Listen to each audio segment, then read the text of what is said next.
Hey ladies and gentlemen, Eric Mintel, Bill Burns. We're here in Jim Thorpe. We're here to investigate the ghost that still lingers right here at the Mauch Opera House.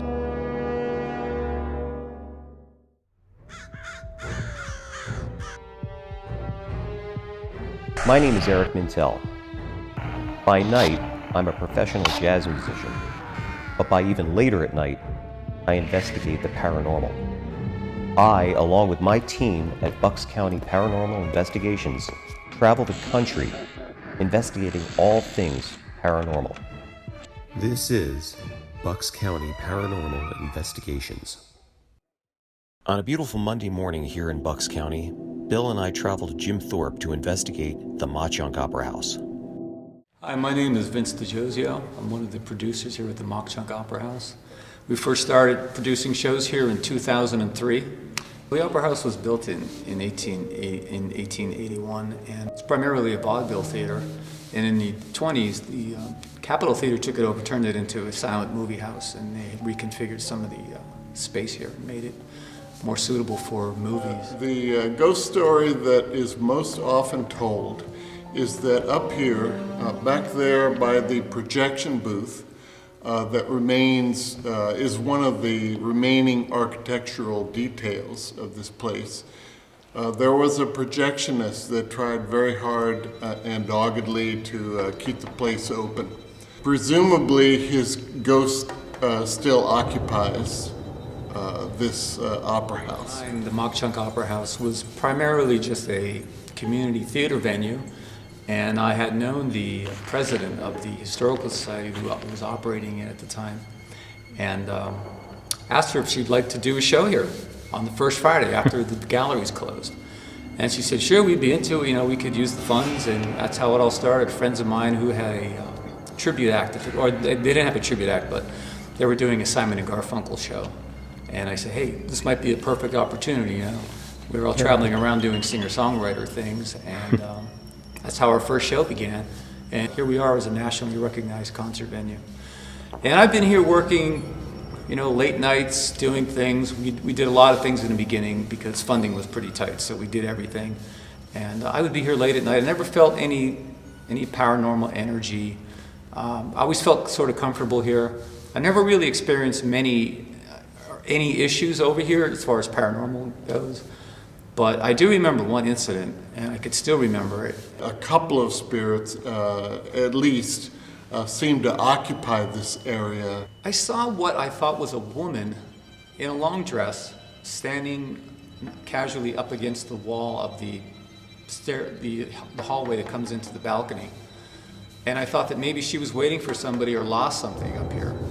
And she looked like to be about 5'7". She was kind of tall. So when I came back in, I noticed she was gone, and there's only 2 points of exit. And I would have heard a door opening and closing.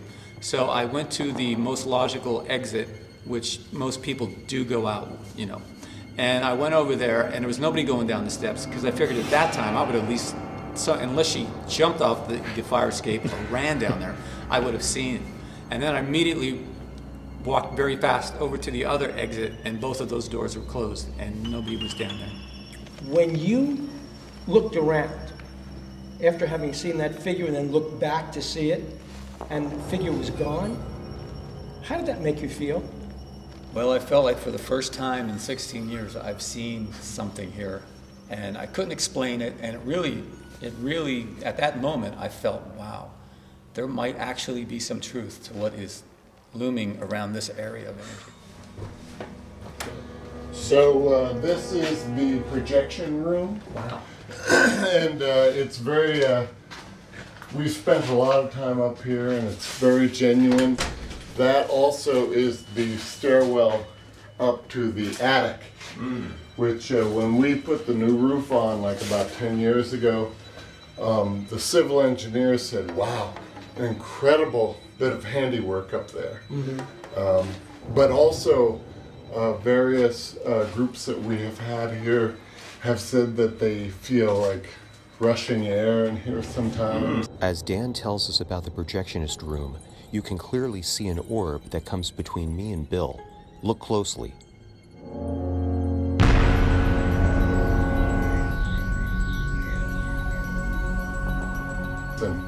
things like that. So maybe Vince can tell you more things about that. And you've heard ghost stories about this place before, right?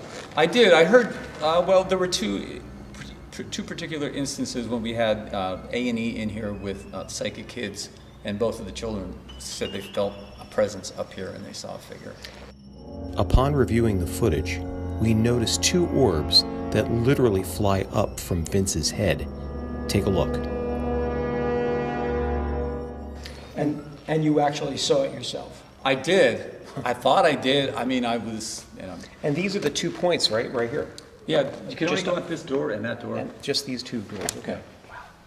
Vince just told us some compelling information. I can't wait to get on this investigation. Have any strange noises emanated from up there? Not that I have heard, but maybe Vince has. Hey, Bill, look at this. Look at this. This is fascinating. Wow. I mean, this Check is this a real out. piece of American history. Hey, wait a minute. Look at this. Look at this. That's unbelievable. Look at Sure, this. it's a What is that? handmade, this is a handmade doll. Wow. Easily over 100 years old.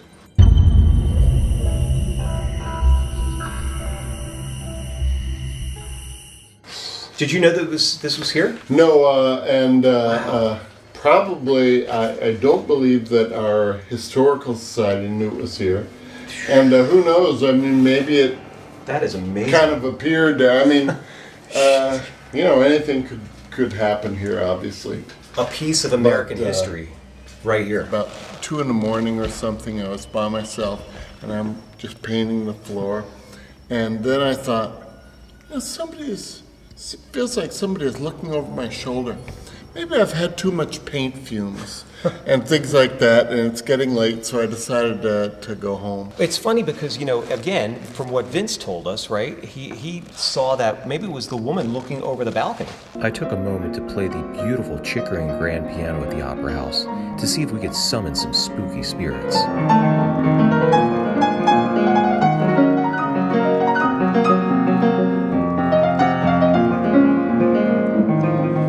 I have heard that there's an underground stream that runs through under the basement. Sure, I can show you that. Well, the funny part about that is I have this weird feeling that if there is a Phantom of the Opera House That's where it's at. who's gliding That's along that stream, let's take a look at the I stream. wouldn't blame him. Let's go.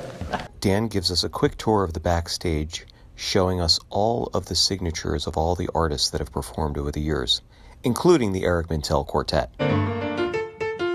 You'll see some grates, Wow. and That's the where rates these goes are here? there. Yep. That's what we're hearing right now? Yeah. Wow. It's like a round, tunnel. Holy moly. And he went Next down- time. Next time. We don't have Yeah. our waiters. Yeah, really.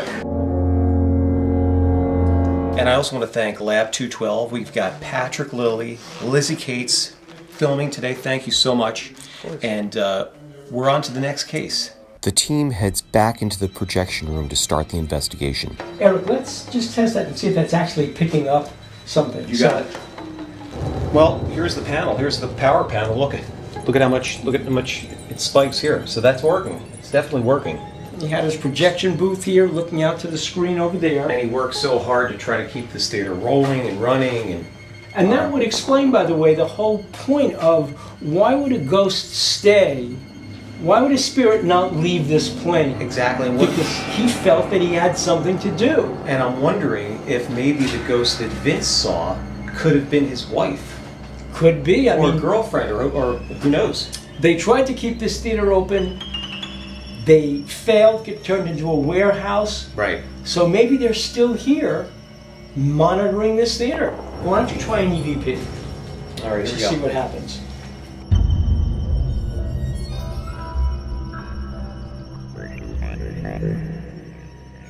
We're here in the projectionist room, and are you here? Is the projectionist here with us?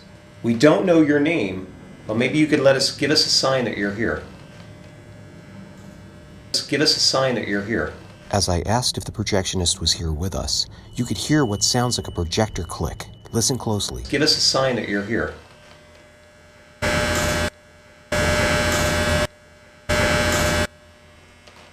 Can you tell us your name? Bill and Eric decide to go over to the area Vince saw the figure and put an EMF detector on it. Yeah, there's a hot spot right here.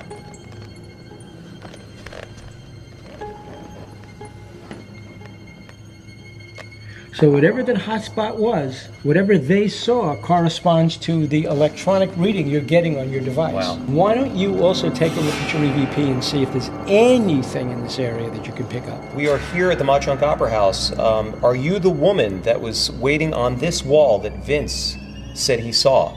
Are you here? If you're here, let us know. Give us a sign. The team wraps up the investigation with more questions than answers. Vince, I want to thank you so much. You're welcome, Eric. Thank you for showing us around, and thank you for all your hard work for making this a major destination in the country for music, arts, entertainment. You guys are doing a phenomenal job. Dan, Thank you. Pleasure. thank you so much, man. Vince, thank you very much. What a Dan, great story. Great meeting you guys. All right, Fabulous Vince. meeting you too. What a great story, man. We got our work cut out for us, but we will be in touch. All right. Thank you. Bye, guys. Take care, guys. Bye-bye. Happy Halloween, guys. Thank you. All right.